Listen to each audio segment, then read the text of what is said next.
Welcome back, Patriots. Welcome back to Sons of Liberty 1773. I'm your host, Bill Bailey. Today is December 30th, 2023, year of our Lord.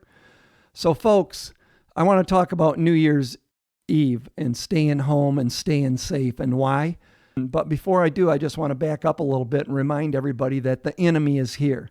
The Biden administration has let in millions and millions and millions of illegal invaders, mostly fighting age men, folks. And when you leave to go to another country to escape tyranny, oppression, a totalitarian regime, you bring your family with you. When you go to war, when you're heading to a battlefield in a foreign land, you leave your wife and kids at home, right? So the people coming across our border are fighting age men from countries all around the world. They are coming to do us harm. They're planning. They're just waiting for their marching orders. So Steve Bannon shared this graph. It's been making its way around the social media the last 24 hours. All right, Bannon put the invasion of America and the end of the Republic. American births versus illegal immigrants, October 2019 to October of 2023. And you can see that black line going up and down. And Trump is to the left of it and Biden to the right. Under Trump, it was pretty much in line, right? The blue line and the red line or orange line are quite a ways apart. But look what happens when the Biden administration pulls their coup. Look at that, and now recently, the orange line has surpassed the blue. So there's more illegal invaders than Americans being born. This is the absolute death of our republic if this isn't stopped. Just real quick, wanted to say thanks, everyone, for the birthday wishes. Much appreciated. We had some friends over last night and had cake and ice cream. And so I'm officially 62. I've applied for my Social Security, and I'm looking forward to drawing it as long as I possibly can.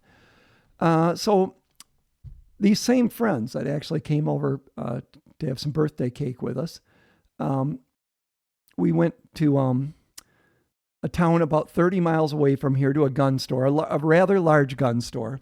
It's in Gaylord, Michigan. I'm sure many of you can figure out who it is because he'd never been there. So we're wandering around, and he's looking at one thing. The girls are looking at some other stuff, and I wanted to go look at ammo because I always, I hit a gun store. I usually buy some 223s and bring them home.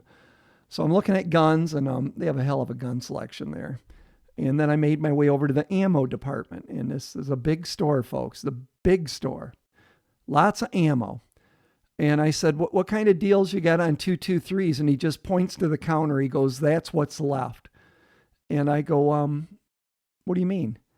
And he goes, these girls from the Detroit area came up and bought shopping cart loads of ammunition. 223s, what is it, 7.62 308s. I mean, like carts full of ammunition? He goes, yes. And I go, well, really? From Detroit? He goes, yeah. And I go, when did this happen? And I'm not even sure I even asked him. I think he just told me. He said right after the thing with Israel happened, he said they started showing up. So I don't know, if it's Jewish people in the Metro Detroit area that are concerned, or if it was another community that was buying ammo. But, when you think about if somebody's coming into America to do us ill will, it's easy enough to get firearms, right? I mean, you can go to gun shows. I mean, watch the newspapers. I mean, you can find used long guns all day long. AR-15s, not an issue. But you got to get dog food to feed them, right? So does it look weird if some shady guys come in from Detroit and start buying shopping cart loads of 223s? Or do you send the women to get the ammo? I don't know. I mean, it could be completely harmless, right? But something smells. Something doesn't quite smell right. My opinion. But I wonder if this is going on. And to drive up from Detroit to Gaylord to buy ammunition, that's quite a drive to just, to go way out into rural America. So I mean, maybe they have a cabin up by Gaylord. I mean, I don't know. I'm just telling you what the guy told me. And I did leave with a steel ammo box with 223s. So stick with me for a few minutes. I'm going to give you guys some good advice for you and your family and your loved ones. All right?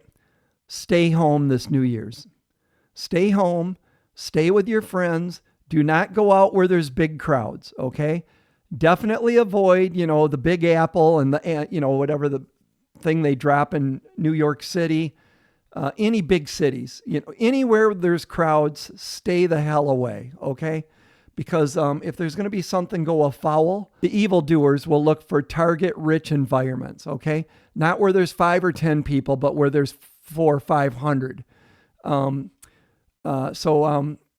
My advice is just stay the hell home, make a nice meal, watch the festivities live on your TV, do whatever you do. Do not go where there's crowds, all right? Case in point, this article, one of 3 I'm going to share with you real quick. This one posted at the Gateway Pundit just today. James Smith, Assistant Director of New York's FBI field office, has warned that there are threats out there ahead of Times Square massive annual New Year's Eve celebration. Smith confirmed that there will be a massive law enforcement presence during the celebration, including undercover officers, SWAT, bomb squads, and others in tactical gear. There's never enough, folks, though. There's just never enough. Just stay the hell away from events like this, okay? In this article posted today at Zero Hedge, France fears New Year's Eve terror attack. French authorities have warned terrorists are planning attacks on New Year's Eve and has deployed 90,000 police and gendarmes to counter the threat. Line of this article posted yesterday, German authorities fear New Year's Eve riots in readiness. Lastly, folks, this article posted also today at the Gateway Pundit.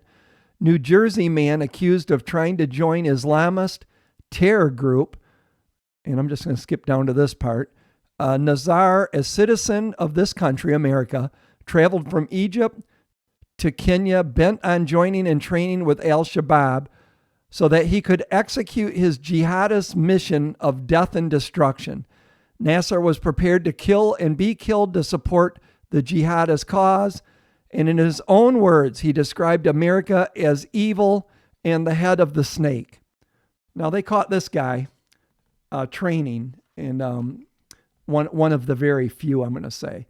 But I believe the trained jihadists, okay, that have had military training and are ready to throw down and go down in a blaze of evil and, burn in hell after they kill, 50, 100 Americans or more, are here. And they're not only here by 10 or 12 or a dozen. They could be here by the hundreds of thousands because we see what Biden has did with the border. It's been a free-for-all. And these people are not coming here for employment, okay? They get a $5,000 check when they get here, and then where are they going to make the rest of their money? Robbery is way up. Crime is up. In the sad part, and look, they're all illegal invaders. So even the ones that are literally coming here to work and contribute to America don't respect our laws enough to follow the legal road to come here. So if you're here illegally, boom, you're out. And I think they got to go to the back of the line, or, you can reapply 20 years from now or something. But if we don't stop this invasion of our country, and we have to reverse it, we not only have to stop it, we've got to ship these people the hell out of here. And it's the one good thing, I don't know if it's a good thing or not, because the Democrats seem, they're like evil geniuses, right? They think things through. They know the bad side, but what are they really looking for? Because the inner cities are turning on the Democrats. Precious resources that should be going to help poor black families and the such are now being used for the illegal invaders. And it's hurting black America. It's hurting every stripe and star of this country. So it's not going to help the Democrats come election time. Matter of fact, I think Trump's just going to walk away with it. But I'm thinking they've already thought this through, which makes me question, is there even going to be an election? Or they, we've seen the predictive programming, right? With Obama's film and then the trailer to Civil War, and then Catherine Herridge saying there's going to be a black swan event. So they're prepping us for something really bad. And I can see it coming. I mean, the writing's on the wall. But let me know what you think in the comments down below.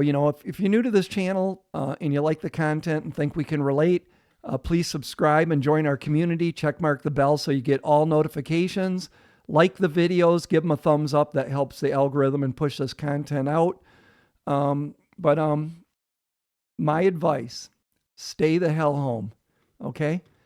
You can have a few friends over to your house that or go to someone's friend, one of your friends' home, get together, small gathering, and enjoy bringing in the new year, because 2024, folks, is going to require all hands on deck. The partying's over after New Year's Eve. We got to, keep your head on a swivel, and be ready to work your ass off this next year to save our country. We're all going to have to be involved. As always, may God continue to bless this great nation. May the good Lord keep you and yours safe. Until next time, Sons of Liberty out. See you guys.